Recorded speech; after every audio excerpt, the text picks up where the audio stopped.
എടീ, കൊറേ സമയമുണ്ടല്ലോ മാതിരം പൂട്ടിയിരിക്കുന്നേ. ഒന്ന് ഇറങ്ങി വാങ്ങ്. എടീ പെണ്ണേ, നീ എന്തിനാ ആ കൂട്ടിനെ ശല്യം ചെയ്തോണ്ടിരിക്കുന്നത്? അവൾ അവിടെ ഇരുന്നോട്ടെ, നിനക്കെന്താ? പെണ്ണ് ഏത് നേരം നോക്കിയാലും റൂം അടിച്ച് അതിനകത്താ ഇരിക്കുന്നത്. ഇവൾക്ക് ഇത്രയും സ്ഥലങ്ങളില്ലേ, എന്നാ പിന്നെ ഒന്ന് മേലെ പോയിരുന്നൂടെ? ഞാൻ ഒറ്റ ഒരുത്തി അവിടെ പണികളെല്ലാം ചെയ്യുന്നത്, എന്നാൽ അതിന് വന്ന് സഹായിക്കോ? അതും ചെയ്യില്ല. ഒന്ന് എന്തെങ്കിലും ചെയ്യാൻ വന്നാൽ അപ്പം നിങ്ങൾ വരും. വേണ്ട മോളെ പോയിരുന്ന് പഠിച്ചോ പറഞ്ഞിട്ട്. ഇറങ്ങേ. അല്ല ജാനി, ആ കുട്ടി പഠിക്കുകയാണ്, അവൾക്ക് പരീക്ഷ എടുക്കാറായില്ലേ? ആ ബോധം ഒന്നും നിനക്കില്ലാത്തത്? അതിനെങ്ങനെയാ? 7ാം ക്ലാസ് വരെയല്ലേ നീ പഠിച്ചിട്ടുള്ളൂ? ഞാനും പഠിച്ചിട്ടില്ല. എൻ്റെ മോളെങ്കിലും നന്നായി പഠിക്കാൻ വേണ്ടിയിട്ടല്ലേ ഞാൻ ഈ കിടന്ന് കഷ്ടപ്പെടുന്നത്. അപ്പൊ ഏത് നേരം അത് മുട്ടിക്കൊണ്ടിരുന്ന ആ കുട്ടിക്ക് പഠിക്കാൻ പറ്റുമോ? നിങ്ങൾ ഏത് നേരം പെണ്ണിനെ ഇങ്ങനെ തലയിൽ കയറ്റി വെച്ചോ? ഇത്രയും വയസ്സായിട്ടും ഒന്നും ഒരു പണി അതിനറിയില്ലല്ലോ. അവൾ ഇട്ട തുണിയടക്കം ഞാനാണ് അലക്കി കൊടുക്കണത്. ഒരു ചായ പോലും മര്യാദയ്ക്ക് വെക്കാൻ അറിയില്ല. എന്നാണെങ്കിലും ഇതൊക്കെ പഠിക്കണ്ടേ? അല്ലാണ്ട് പഠിപ്പ് വേണ്ട നടക്കാൻ പറ്റുമോ? മതി മതി മതി, നിർത്ത്. നീ ഏത് നേരം എൻ്റെ കുട്ടീനെ ശല്യം ചെയ്യണ്ടേ? ഇപ്പൊ എന്തെങ്കിലും പണിയുണ്ടെ ചെയ്ത് നോക്ക്. എന്തെങ്കിലും ഞാൻ സഹായിച്ചു തരാം. അവളെ പറഞ്ഞിട്ട് എന്ത് കാര്യം? ഇതല്ലേ അച്ഛൻ. എന്നാ നിങ്ങൾ വരി, അവിടെ കുറെ പണിയുണ്ട്. മോള് പഠിച്ചോട്ടോ.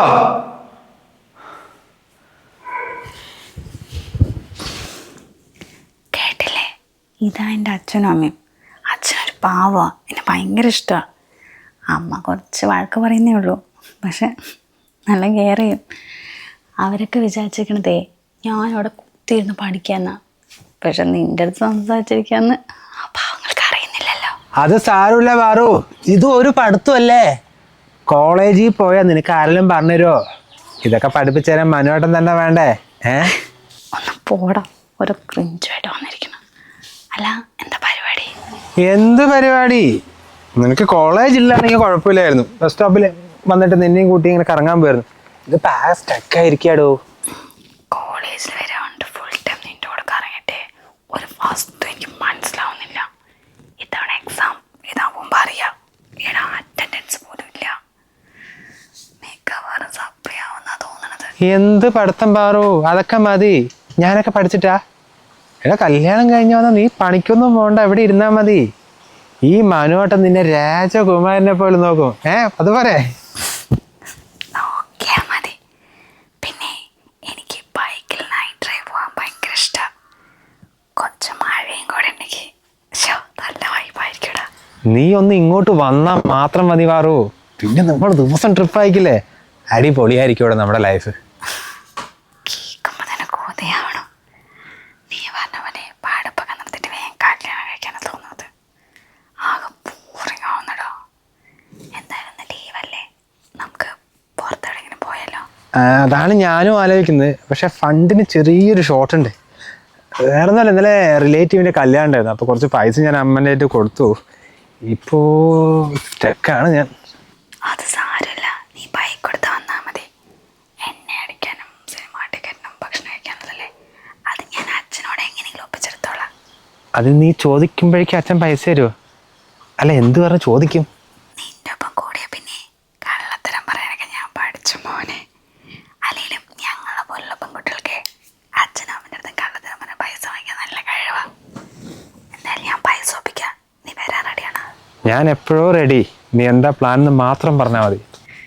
ഞാൻ ആദ്യം അച്ഛൻ്റെ അടുത്ത് പൈസ വാങ്ങിച്ചിട്ടേ ബസ് സ്റ്റോപ്പിൽ വന്നേക്കാം. എവിടെയാ പോകണ്ടെന്ന് നീ തീരുമാനിച്ചോ. Okay dear. മെസ്സിയോടാ.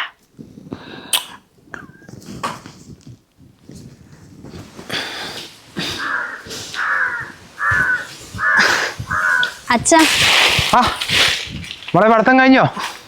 ബോറടിക്കുന്ന അച്ഛാ. കുറേ സമയമല്ലേ പഠിക്കുന്നത്. ബാക്കി പിന്നെ പഠിച്ചോളാം. പിന്നെ കുറച്ച് നോട്ട്സ് എനിക്ക് ക്ലിയർ ചെയ്യാനുണ്ട്. ഞാൻ ഒന്ന് രേഷ്മൻ്റെ വീട്ടിൽ പോട്ടെ. എന്തിനാ മോളെ? അത് കമ്പൈൻ സ്റ്റഡിക്ക് അച്ഛാ. അവിടെ രോഹിണിയും ഗായത്രിയും വരാൻ വരണ്ടേ. അപ്പം ഞങ്ങളെല്ലാവരും കൂടി പഠിച്ചു കഴിഞ്ഞിട്ടൊരു 7 മണിയാകുമ്പോൾ ഞാൻ വീട്ടിലെത്താം. അത്ര നേരമൊക്കെ പഠിക്കണോ മോളെ? അച്ഛാ, അത്ര നേരം പഠിച്ചാൽ തലയ്ക്ക് കയറില്ലേ? അല്ലല്ല, മോള് പഠിച്ച അച്ഛൻ ചോദിച്ചെന്നുള്ളൂ. എന്നാ പിന്നെ അച്ഛൻ കൊണ്ടുവിട്ട് തരട്ടെ? അച്ഛൻ ബുദ്ധിമുട്ടൊന്നും വേണ്ട. രോഹിൻ്റെ വീട് ഇവിടെ അടുത്തല്ലേ, ഞങ്ങൾ രണ്ടാളും കൂടി ബസ്സിന് പോയിക്കോളാം. എന്നാ പിന്നെ അങ്ങനെ ആയിക്കോട്ടെ. അല്ല, വരുമ്പോഴോ? വരുമ്പോഴും ബസ്സിന് വന്നോളാം. അച്ഛൻ എന്നെ കുറിച്ച് പേടിക്കൊന്നും വേണ്ട. നിന്റെ കാര്യത്തിൽ അച്ഛന് പേടിയൊന്നുമില്ല മോളെ. നീ അച്ഛൻ്റെ മോളല്ലേ. പിന്നെ അച്ഛാ, ഞങ്ങളുടെ കോളേജിലൊരു കുട്ടിയുണ്ട്. അവളുടെ ഒരു ചെറിയൊരു വീടാണ്, ഷീറ്റൊക്കെ മറിച്ചത്. അപ്പോൾ ഈ മഴയൊക്കെ ആയിട്ട് ഭയങ്കര ചോർച്ച. ഞങ്ങൾ കോളേജിലെ കുട്ടികളൊക്കെ ചേർന്നിട്ട് അവൾക്കൊരു മേൽപ്പുര അങ്ങനെ ഓടിട്ട് കൊടുക്കാമെന്നൊക്കെ ഒരു തീരുമാനത്തിലുണ്ട്. അപ്പോൾ ഒരാൾ 2500 വെച്ചെടുക്കണേ. അച്ഛൻ്റെ അടുത്ത് തരാനുണ്ടാവോ? അതാ തരുമോയെന്ന് ചോദിക്കുന്നത്? നല്ല കാര്യമല്ലേ ചെയ്യുന്നത്. അങ്ങനെ തന്നെയാണ് മക്കളെ ചെയ്യേണ്ടത്. അച്ഛൻ്റെ പോക്കറ്റിൽ പൈസ ഉണ്ട് കേട്ടോ, 2500 3000 മുളത്ര വേണ്ട ചേർത്തോ. താങ്ക് യു അച്ഛാ.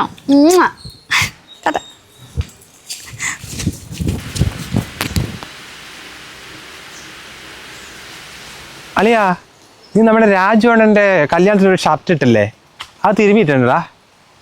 എടാ ഒന്ന് തരുവടാ, എല്ലാ ചിക്സിനെ കൊണ്ടൊന്ന് പുറത്തു പോകാനാ. അതൊക്കെ ഒപ്പിച്ചെടുത്തളിയാ.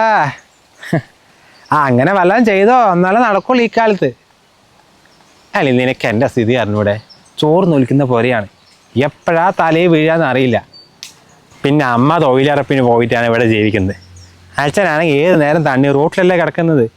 അവിടെ ഈ ഒരു ബാക്ക്ഗ്രൗണ്ടിൽ ഏതെങ്കിലും നല്ല കുടുംബത്തിൽ പിറന്ന കുട്ടിനെ കല്യാണം കഴിച്ച് തരുന്നു തോന്നുന്നുണ്ടാ? ഇല്ലല്ലോ. അപ്പം ഇതല്ലേ വഴി. എടാ കുറച്ച് പണിയൊക്കെ ലീവാക്കി ബൈക്ക് എടുത്ത് കറങ്ങടാ, ഏതിലൊന്നും നിനക്കും കിട്ടുന്നത്. ഇത് അത്യാവശ്യം തരക്കേടില്ലാത്ത കുടുംബത്തിലെയാ, കുറച്ച് ചിക്കിളി ഉണ്ടെന്ന് തോന്നുന്നു. അതെങ്ങനെയെങ്കിലും ഞാൻ ചാടിക്ക് കളിയാ. അവിടെ കല്യാണം കഴിച്ചു കഴിഞ്ഞാൽ ഞാൻ രക്ഷപ്പെട്ടു. അതിനുള്ള പരിശ്രമമല്ലേ. വീട്ടുകാരൻ്റെ കാര്യമൊക്കെ ആകെ സെറ്റാണല്ലേ, ആകെ ഞാൻ സെറ്റാക്കും. നീ ഷർട്ട് എടുത്തേക്ക്. ആ കൂടി ഒരു ഐഫോൺ ഉണ്ട് മോനെ, അത് അമ്മ കുടുംബശ്രീയിൽ ലോൺ എടുത്ത് മേടിച്ച. അതിലാണ് അവൾ വീണിരിക്കുന്നത്. ഇതിൻ്റെ EMI അടിക്കാനുള്ള പൈസ പോലും എൻ്റെ അടുത്തില്ല, ഒക്കെ അമ്മ തരും. പിന്നെ ആഴ്ചയിൽ 2 ദിവസമൊക്കെ പെയിൻറ്റ് പണിക്കൂലേ. മതി മതി. ഞാൻ വരുവേ. ഓക്കടാ. സെറ്റ്. അയ്യേ, ഇത് നീ വായിലേക്ക് കൊണ്ടുവന്നത്? ഇതാണോ നിന്റെ റൊമാൻറ്റിക് പ്ലേസ്? എൻ്റെ പാറു, നീ കുറച്ച് ബുദ്ധിയോട് ചിന്തിക്ക്. എടാ ഈ പാർക്കിലും ബീച്ചിലൊക്കെ പോയാൽ ഒരുപാട് ആൾക്കാരുണ്ടാവും, മര്യാദയ്ക്ക് ഒരു ഉമ്മ പോലും വെക്കാൻ പറ്റില്ല. അപ്പോൾ പിന്നെ ആരും ഇല്ലല്ലോ. അയ്യേ, അപ്പോൾ ഉമ്മ തരാൻ വേണ്ടി കൊണ്ടുവന്ന് അങ്ങോട്ട്? അതല്ലടി ഞാൻ പറയട്ടെ. അപ്പുറം ഒരു കൈതക്കാടുണ്ട്, അവിടെ ആരും കാണില്ല. നമ്മളെപ്പോലെ കമിതാക്കളൊക്കെ ഇരിക്കുന്ന സ്ഥലമാണ്, അല്ല നമുക്ക് അറിയുന്ന സ്ഥലമാണ്. അവിടെ ആകുമ്പോൾ ഒരാളും കാണില്ല. അയ്യോ, അങ്ങോട്ടൊന്നും ഞാനില്ല മനു, എനിക്ക് പേടിയാ. നമ്മൾ ബൈക്ക് അവിടെ ഉള്ളത്. ബൈക്ക് അവിടെ ഇരുന്നോട്ടെ, ഇങ്ങോട്ട് ഇറങ്ങിയാൽ ആർക്കെങ്കിലും ഡൗട്ട് തോന്നും, അല്ല അവിടെ വെച്ചത്. അവിടെ കുറച്ച് നേരം അത് കഴിഞ്ഞിട്ട് പോവാ. വേണ്ട മനു, എനിക്ക് ഇങ്ങനത്തെ സ്ഥലങ്ങളൊന്നും ഇഷ്ടമല്ല. നമുക്ക് സിനിമയ്ക്ക് പോയാൽ പോരെ? സിനിമയ്ക്ക് പോവാ, അത് 2 മണിക്കല്ലേ. ഇപ്പം 12 മണിയല്ല ആയിട്ടുള്ള, 1 മണിക്കൂർ കൂടി ഇരുന്നിട്ട് പോവാ. മനു വേണോ? എൻ്റെ പാറു, എന്തായാലും ഈ മനോട്ട് നിന്നെ കല്യാണം കഴിക്കും. അതിന് മുൻപ് ഒരു ഉമ്മയൊക്കെ തന്നു പറഞ്ഞിട്ട് എന്താണ് ഈ പ്രശ്നം? നിന്റെ മനോട്ടനല്ലേ. എന്നാലും എനിക്ക് നാണമാടാ. എന്ത് നാണം. പിന്നെ പാറുക്കുട്ടി, എത്ര വെച്ചിട്ട് നമ്മൾ ഈ പ്രേമിച്ച് കിടക്കാം? നമുക്ക് കല്യാണമൊക്കെ കഴിക്കണ്ടേ? മനു, അത് PG കഴിഞ്ഞിട്ട് കല്യാണം മതി എൻ്റെ ആഗ്രഹം. ഈ 2 വർഷം PGക്കൊക്കെ പോയിട്ട് നീ കുറച്ച് വിവരം വെച്ച് എന്നെ ഒഴിവാക്കി വേറെ ആരും കിട്ടിപ്പോലേ. എന്താ മനു? അല്ല പാറു, എനിക്ക് 2 വർഷം ഒന്ന് വെയിറ്റ് ചെയ്യാൻ പോയല്ലോ. എനിക്ക് നീ എന്ന് പറഞ്ഞാലേ ജീവൻ എന്ന് പറഞ്ഞാൽ ജീവനാ, അത്രയ്ക്ക് ഇഷ്ടമാണ്. നമുക്ക് രജിസ്റ്റർ മാരേജ് ചെയ്താലോ? അയ്യോ മനു, അതൊന്നും വേണ്ട, അച്ഛനമ്മ അറിഞ്ഞോണ്ടല്ലോ. പാറു, നിന്റെ വീട്ടുകാരെ ചതിക്കുന്നൊന്നുമില്ലല്ലോ. എടാ ഈ സമയത്ത് പോയിട്ട് എന്നെ ഇഷ്ടമാണ് പ്രേമമാണെന്നൊക്കെ പറഞ്ഞാൽ അവർ സമ്മതിക്കുന്ന തോന്നുന്നുണ്ടാ? എന്തായാലും പ്രശ്നമാക്കില്ലേ. ഇതാകുമ്പോൾ അവരറിയാണ്ട് രജിസ്റ്റർ മാരേജ് ചെയ്തൊരു കല്യാണം കൂടി കഴിച്ചാലേ പിന്നെ അവർ ഒന്നും പറയില്ലടാ. നീ ഒന്ന് ആലോചിക്ക്. നീ പറഞ്ഞത് ശരിയാ. പെട്ടെന്ന് പോയിട്ട് പ്രേമമുണ്ടെന്നൊക്കെ പറഞ്ഞാലേ ആ സ്പോട്ടിൽ അവരങ്ങനെ കൊന്നു കളയും. ഇത്രയും കാലം സ്നേഹിച്ച പോലെ ഒന്നും ആയിരിക്കില്ല. പക്ഷെ എനിക്കാണെങ്കിൽ പഠിക്കാനും വയ്യ, പ്രാന്തടിക്കുന്നുണ്ട്. അപ്പോൾ കല്യാണം കഴിഞ്ഞാലേ നിൻ്റെ കൂടെ ദിവസം ട്രിപ്പ് അടിക്കാമല്ലോ. എടാ നീ കൂടുതലായിട്ടൊന്നും ചിന്തിക്കണ്ട, കടിച്ചു പൊളിക്കടാ. എൻ്റെ ഫ്രണ്ട് കിഷോറേ 18 വയസ്സായത് അവൻ്റെ ഗേൾ ഫ്രണ്ടിനെ കല്യാണം കഴിച്ചതാ. എന്താ ലൈഫ്, ഫുള്ള് കറക്കുമല്ലേ. നീ അവൻ്റെ ഇൻസ്റ്റാ പോയി നോക്ക്, ഫുള്ള് റീൽസാടാ. കല്യാണം കഴിഞ്ഞിട്ടേ നമുക്ക് ഒരുമിച്ച് കുറേ റീൽസ് ചെയ്യണേ. എത്ര വേണമെങ്കിലും ചെയ്യാം. കേൾക്കുമ്പോൾ തന്നെ കൊതിയാവുന്നുണ്ട്. എന്തായാലും ഭാവിയിലെ കാര്യങ്ങളൊക്കെ നമുക്ക് അവിടെ പോയിട്ട് ചർച്ച ചെയ്യാം. മനു, ആരും വരില്ലല്ലോ. എടാ എനിക്കറിയാൻ സ്ഥലമല്ലേ, ഇവിടെ കാര്യം വരാനാ. ഇന്ന് നടക്ക്.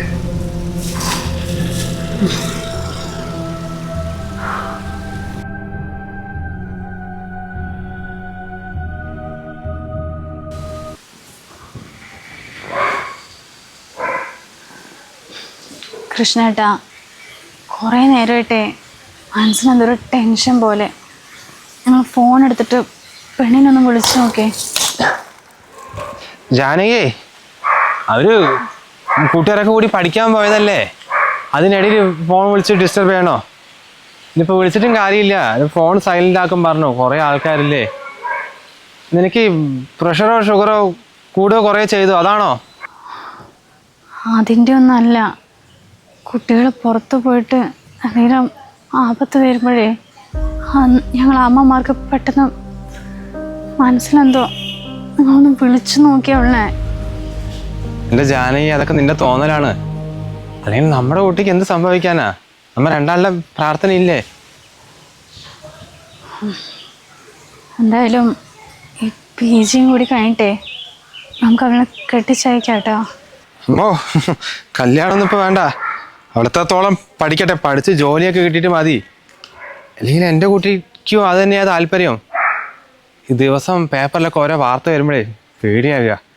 ഭർത്താവിൻ്റെ വീട്ടിൽ വെച്ചിട്ട് ഓരോ പെൺകുട്ടികൾ ആത്മഹത്യ ചെയ്യുമ്പോൾ പറയുമ്പോഴേ, ഈ നല്ല ജോലിയും വരുമാനമൊക്കെ ഉണ്ടായിട്ട് സ്വന്തം കാലിൽ നിൽക്കുമ്പോഴേ അവർക്കൊരു ധൈര്യം ഉണ്ടാവുമല്ലോ. എന്നാലും ജോലി കിട്ടട്ടെ. അതിന് ജോലിയുള്ളതുകൊണ്ട് മാത്രം കാര്യമായില്ലല്ലോ. കല്യാണം കഴിച്ച പാടെ പാതി തീർന്നു കൊണ്ടിരിക്കുന്ന കുറേ അച്ഛനമ്മമാരുണ്ട്. ഭർത്താവിൻ്റെ വീട്ടിൽ എന്ത് പ്രശ്നം ഉണ്ടെങ്കിലും നീ അവിടെ പിടിച്ചു നിൽക്കുന്നൊക്കെ പറയുന്ന ആൾക്കാരില്ലേ. അങ്ങനെയുള്ള കുട്ടികളാണ് ഇങ്ങനെയൊക്കെ ഓരോന്ന് ചെയ്യണത്. എന്തായാലും നമ്മുടെ കുട്ടി കല്യാണം കഴിഞ്ഞ മുമ്പ് തന്നെ പറയണം, ഭർത്താവിൻ്റെ വീട്ടിൽ എന്ത് പ്രശ്നം ഉണ്ടെങ്കിലും ധൈര്യമായിട്ട് ഇങ്ങോട്ട് വന്നോ, എൻ്റെ അച്ഛനും അമ്മയും കൂടെ ഉണ്ട് എന്നുള്ളത്. നീ ഓരോന്നാലോചിച്ച് വെറുതെ ടെൻഷൻ അടിക്കാൻ നിൽക്കണ്ട. നമ്മുടെ മോക്കേ നല്ലൊരു ജീവിതം കിട്ടാൻ പോകുന്നു, നീ കണ്ടോ.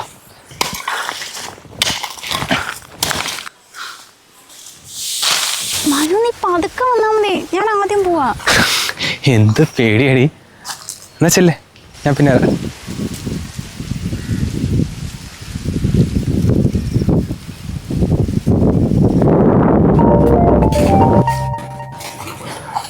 പറയാളിയാ,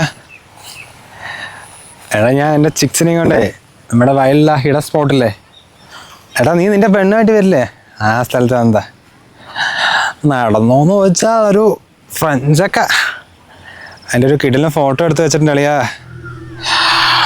ഒന്നുമില്ല, ഇനി എപ്പോഴെങ്കിലും ഞങ്ങളുടെ പ്രേമം പിടിച്ചു പോയിട്ട് ആ പെണ്ണിൻ്റെ തന്തയും നല്ലയും കരഞ്ഞു കാണിച്ചാലേ അവളുടെ സ്വഭാവം അങ്ങ് മാറും. പെണ്ണാളിയാ, വിശ്വസിക്കാൻ പറ്റില്ല. അത് നമുക്ക് ഗുണം ചെയ്യും പിന്നീട്.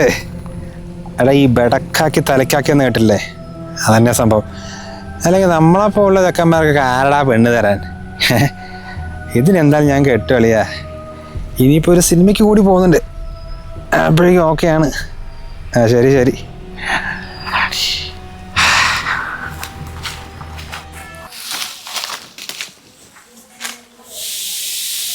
എന്താ കൃഷ്ണേട്ടാ, എന്തൊരു വല്ലായ്മ പോലെ?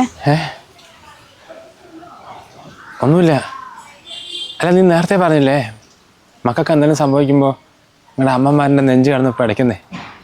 അല്ല കുറേ നേരമായിട്ട് എൻ്റെ മനസ്സിങ്ങനെ അടച്ചുകൊണ്ടിരിക്കുന്നു, ഒരു പേടി. നീ ഒരു കാര്യം ചെയ്യ്, ഇപ്പോൾ എൻ്റെ ഫോൺ എടുത്തിട്ടോ, ഒന്ന് മോളെ വിളിച്ചു നോക്കട്ടെ. നിങ്ങളങ്ങനെ പേടിക്കല്ലേ, അവൾക്കൊന്നും സംഭവിക്കില്ല. ഞാൻ ഫോൺ എടുത്തിട്ട് വരാം.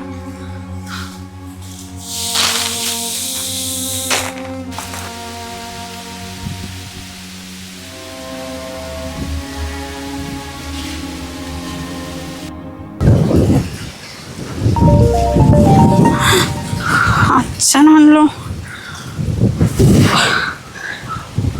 ആ അച്ഛ, ഞാൻ അവിടെ രേഷ്മൻ്റെ വീട്ടിൽ തന്നെയാ. ആ എല്ലാവരും ഉണ്ട്. ആ എന്നാ ശരി അച്ഛ, പഠിക്കട്ടെ. ആ മോളെ പഠിച്ചോ ഓ വെച്ചോ. ആ ആ ഓ എന്തിനാ ഈ മനസ്സ് കിടന്ന് ഇങ്ങനെ പിടിക്കുന്നു? അല്ല അവൾക്ക് എന്ത് സംഭവിക്കാനാ? എൻ്റെ മോൾക്ക് എന്തെങ്കിലും പറ്റണമെങ്കിൽ അച്ഛനെ ഞാൻ മരിക്കണം.